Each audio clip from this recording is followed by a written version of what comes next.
El libro de la selva tiene la apariencia de ser un cuento infantil.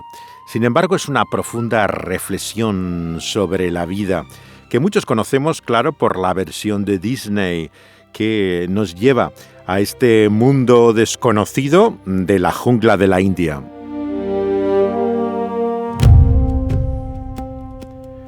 El libro de Rudyard Kipling es de 1894, o sea, prácticamente de finales del siglo XIX, que era hecho por un poeta laureado del imperialismo británico, casi un heraldo, podemos decir, de la mala conciencia del hombre blanco en su papel patrocinador, racista y condescendiente con el que miran sus colonias, ¿no?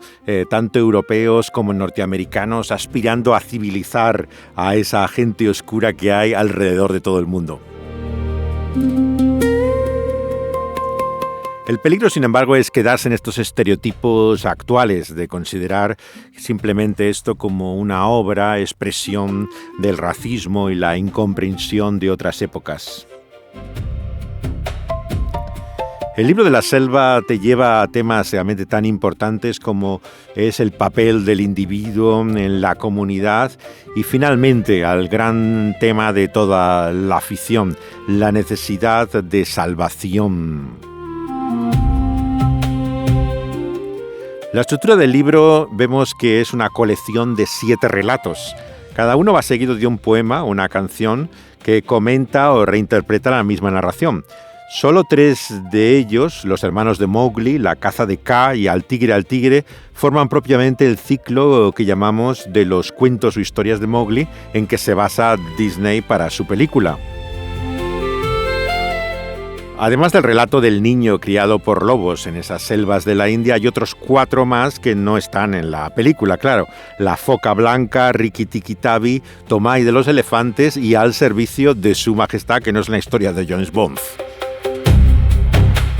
Son relatos independientes, ambientados en distintos escenarios, pero que están unidos no por el argumento, sino por temas comunes, la naturaleza y la civilización, la idea siempre de la ley, de que hay una ley de la jungla, una norma que da para todo individuo, y finalmente, como toda la gran ficción, es una trama también de redención. Así comienza la película de Disney, que fue la última en la que él participó, hecha por Wolfgang Reitherman, y que es uno de los relatos de los cuentos de Mowgli. Muchas y muy extrañas leyendas se cuentan de estas selvas de la India, pero ninguna tan extraña como la de un niño llamado Mowgli. La leyenda empezó cuando el silencio de la selva fue roto por un sonido insólito. Un sonido jamás antes por nadie escuchado en este lugar de la selva.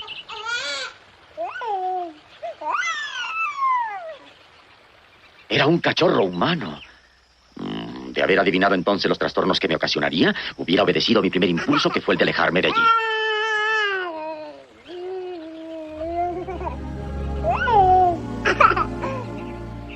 Este cachorro precisaba alimento y de inmediato. Llevarlo hasta la aldea más cercana tomaría varios días, y sin los cuidados de una madre moriría sin remedio. Fue entonces cuando me asaltó una idea. A una pareja de lobos amigos míos les había nacido una nueva camada de pequeños. Así empieza la película de Disney, con una imagen de un pueblo con estas casas primitivas al borde de la jungla y una música ominosa que parece vagamente oriental y que te lleva a ese bosque forestal que es la jungla, donde hay unas ruinas antiguas. Aparece entonces la voz del narrador, que para Disney es la pantera, es Bagheera, y que cuenta cómo este bebé está llorando y lo encuentra justamente a la orilla del río en una cesta, como si fuera un nuevo Moisés. Así empieza el libro, leído por Eugenio Barona. Eran las 7 de una tarde muy calurosa en las colinas de Sioní, cuando Padre Lobo despertó tras dormir todo el día. Se rascó, bostezó y una tras otra fue estirando sus zarpas para librarse del entumecimiento que sentía en las puntas. Madre Loba yacía con su enorme hocico gris sobre sus 4 cachorros revoltosos y chillones, y la luz de la luna penetraba por la entrada de la cueva donde vivían todos ellos.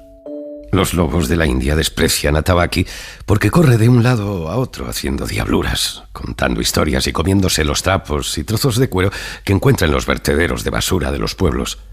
Pero también lo temen, ya que Tabaqui, más que cualquier otro habitante de la jungla, tiende a volverse loco. Y entonces, olvidándose de que alguna vez haya temido a alguien, cruza el bosque como una exhalación, mordiendo todo lo que haya a su paso. Hasta el tigre corre a esconderse cuando al pequeño Tabaqui le da un ataque de locura, pues la locura es la peor desgracia que pueda caer sobre una criatura. Mowgli es el cachorro de hombre, como le llama Kipling, que encuentra aquí en el agua la pantera. Sus padres obviamente han muerto y su capacidad de supervivencia es casi nula.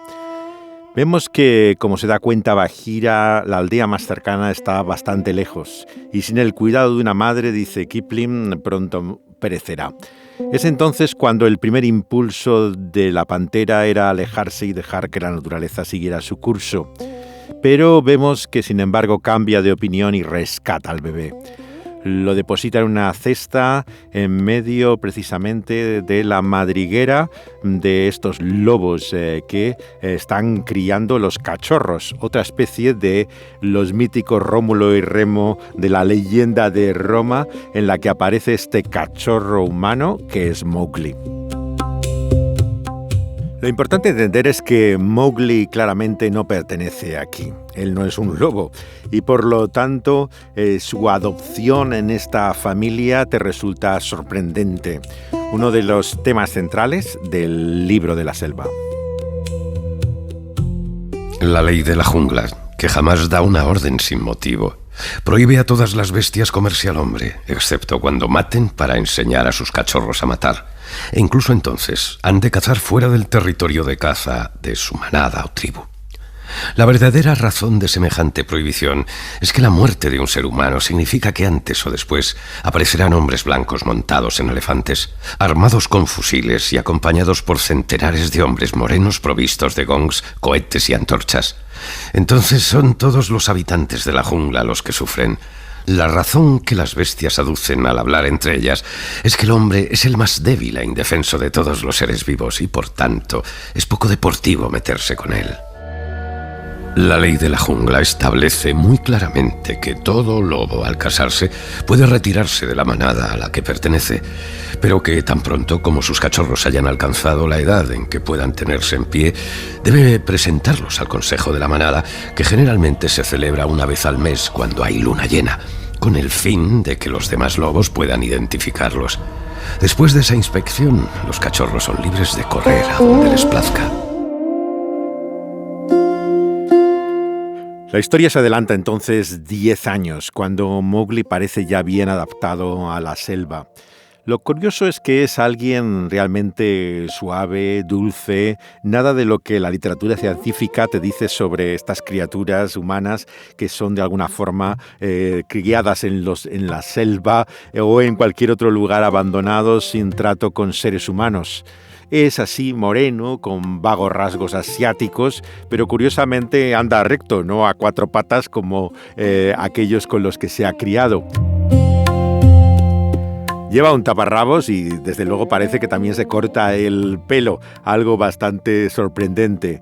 Pero todos tienen miedo de alguien, que es el tigre. Shere Khan, el que odia a los seres humanos, aquel que busca devorarlos. Y el personaje protector y defensor de él es el narrador de la historia de Disney, Bagheera.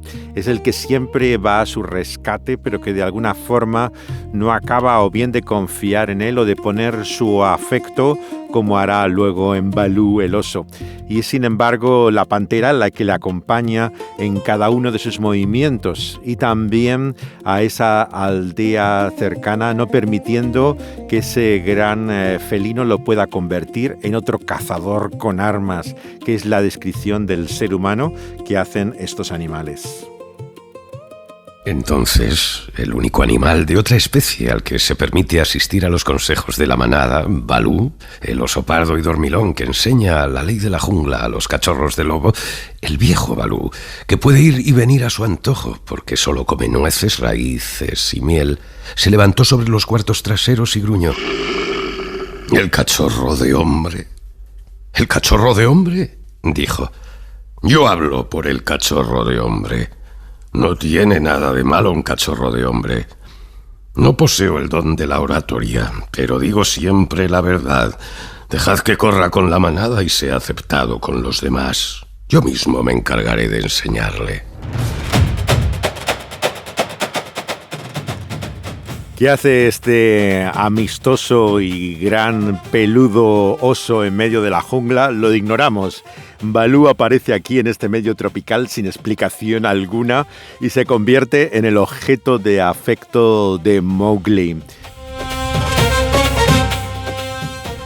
Pero antes de Disney hay otra versión del libro de la selva del año 42. La hicieron dos productores independientes, eran hermanos, los llamados Korda.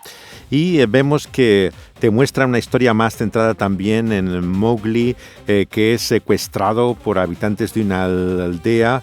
Y vemos que muestran una crueldad que compite y es mayor que los animales de la jungla. Vemos que la película dirigida por Zoltan Korda y producida por su hermano Alexander tiene como actor a un muchacho de origen indio llamado Sabu, que interpreta algunas de las grandes películas de ambiente exótico que había en aquella época en los años 40. Es una producción clásica que tiene también este doblaje en castellano con el que comienza la película de Korda del Libro de la Selva. Y en las leyendas de la selva hay una princesa negra, la más astuta entre los señores de las garras, las astas y los colmillos. Valiente como un búfalo y temeraria como un enemigo herido, con voz tan suave como la miel silvestre que gotea de los árboles. Desenfrenada, sin dueño, sin miedo, Bagheera, la pantera negra. Y ahora, como colofón, el malvado de mi historia, el asesino, el devorador de hombres, el primero en traer la muerte al clan de la selva, Shere Khan, el tigre. Se dice que la primera vez que mató cogiendo por sorpresa a algún indefenso animal en un claro, cuando huyó de la escena de su crimen, los árboles y enredaderas le azotaron con sus ramas y le rasgaron su amarilla piel con la marca de Caín. Este malvado señor tiene a alguien que lame sus platos y le sirve de criado y matón, y ese es Tobarki el chacal.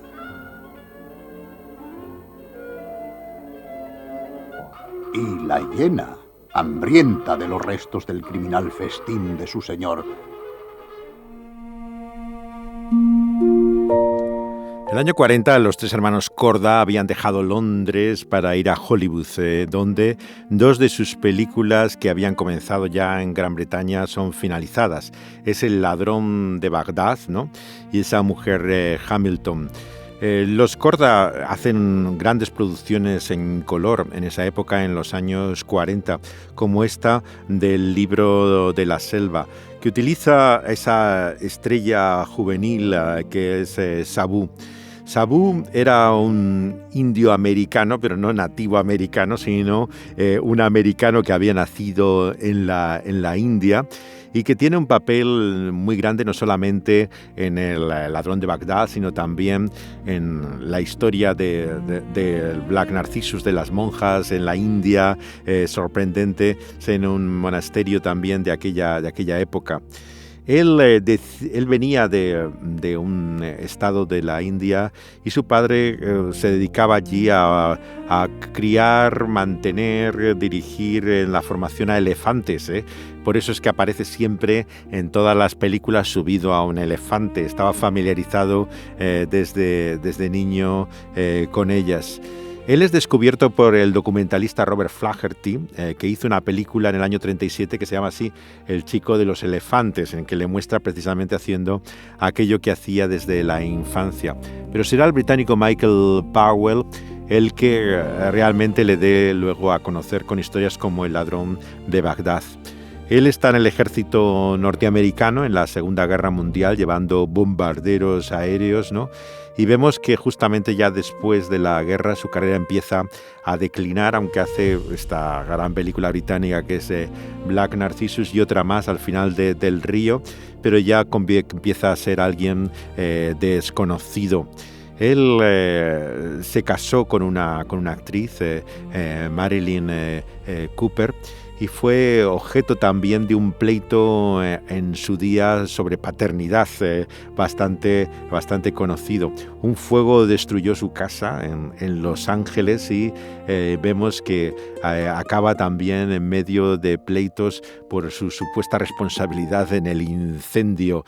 Este chico que atendía siempre al nombre de Sabu porque era su primer nombre, Dastagir era su apellido.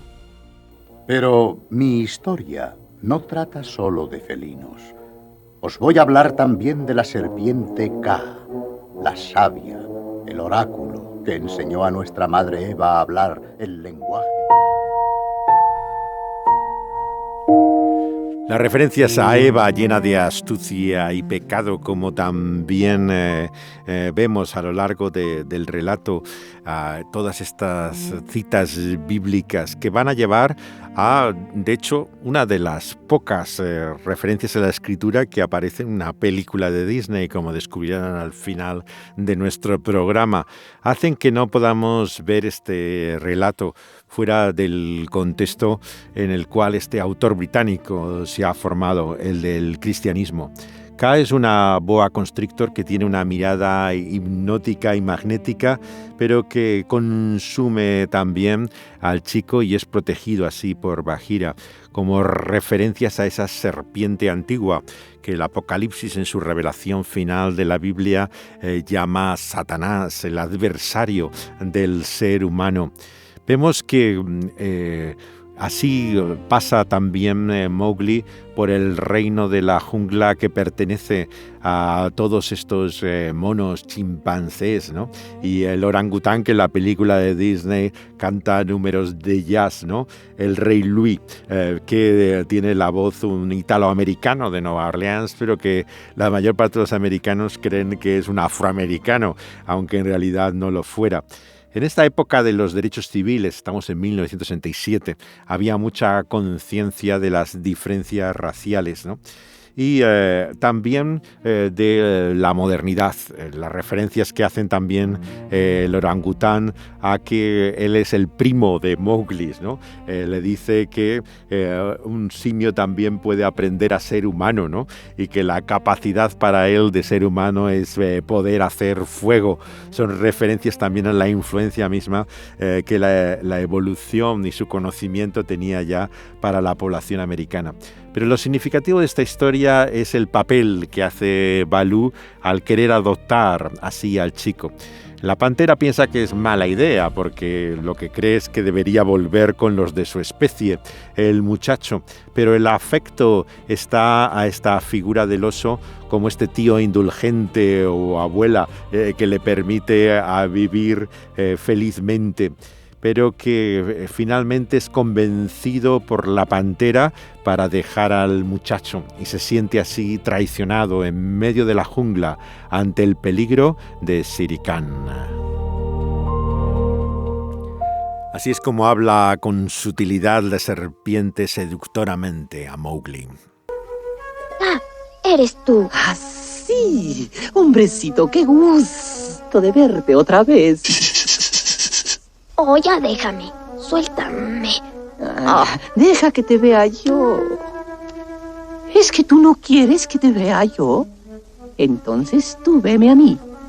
Nada de eso. Ya sé lo que tratas de hacer. ¿Lo sabes? No me tienes fe. No.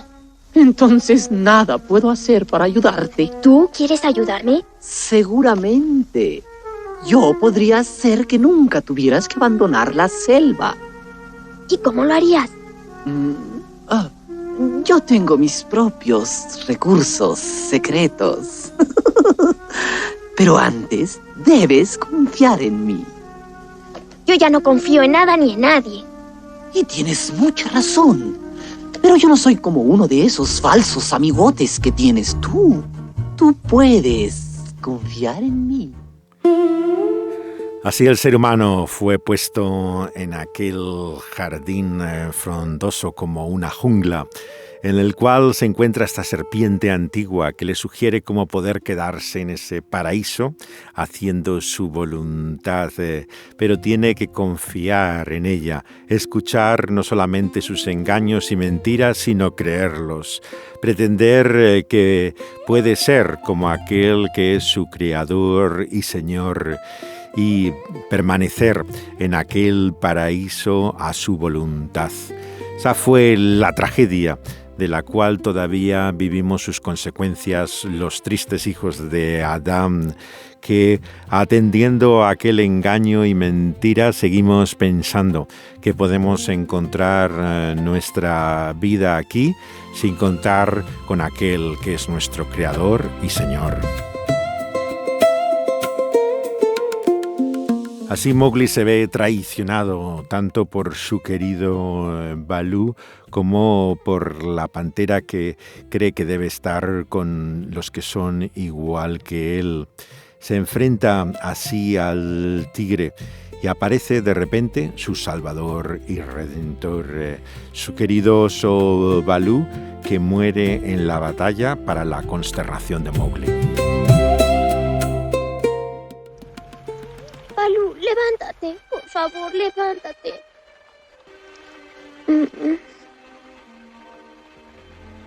Mowgli, escucha, hijo. Bagheera, ¿qué le pasa a Baloo? Tú debes ser valiente, como Baloo lo fue. Baloo no está... ¡Oh, no! Baloo. Mowgli, ven. Sé cómo te sientes. Pero debes recordar, Mowgli, que mayor amor que nadie tuvo aquel que ofrendó su vida para salvar a un amigo. Cuando los hechos de heroísmo se relaten en la historia, un nombre destacará entre todos. El de nuestro valeroso amigo, Baloo. Me va a hacer llorar. La memoria de su valeroso sacrificio quedará esculpido por siempre en nuestros tristes corazones. Qué hermoso. Este sitio donde Baloo cayera, marcado quedará como un santuario en la jungla, pues allí yace una de las más nobles criaturas. Quisiera que mi madre pudiera escuchar esto. Ya es prudente que nos retiremos. Ven conmigo, cachorrito. No cometeremos el spoiler de revelarles el final de esta historia, pero aquí está la cita bíblica, una de las pocas y escasas que aparece en la obra de Disney. Juan, en su Evangelio, capítulo 15, versículo 13. No hay mayor amor que el que da su vida por su amigo. Lo dice Bagheera incluso con un fondo de música de órgano detrás para mostrar el sentido trascendental, ¿no?, y religioso que tiene esta frase de la pantera. Todo ello ante esos 4 buitres que hacen como de coro de tragedia clásica de fondo, un poco al estilo de los cuervos también que aparecen en Dumbo, pero como es en los años 60 tienen acentos británicos, parecen casi los Beatles. Bueno, la historia nos deja así a estos animales y al muchacho al borde de la jungla, apareciendo la muchacha que daría excusa a la segunda parte de la película de Disney, que quiere retomarla también para el gran público y que fue estrenada también en salas, pero luego ha tenido una larga vida en vídeo y ahora en la plataforma de Disney mismo.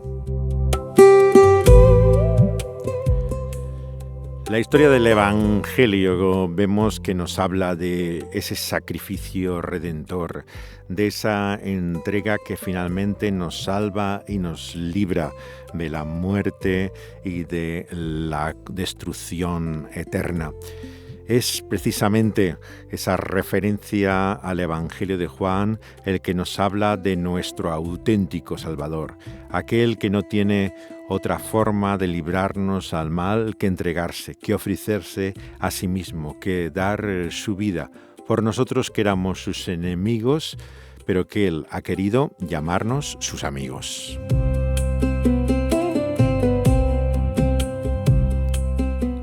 Pueden seguir escuchando nuestras reflexiones sobre los clásicos populares de la literatura universal en sus versiones también cinematográficas y en la cultura de generaciones posteriores aquí en Al Trasluz. El programa se emite cada semana en Dynamics Radio, pero lo pueden escuchar en las plataformas donde es subido, como el que tiene la emisora también en SoundCloud, con muy buen sonido en esta plataforma, puede oír Al Trasluz.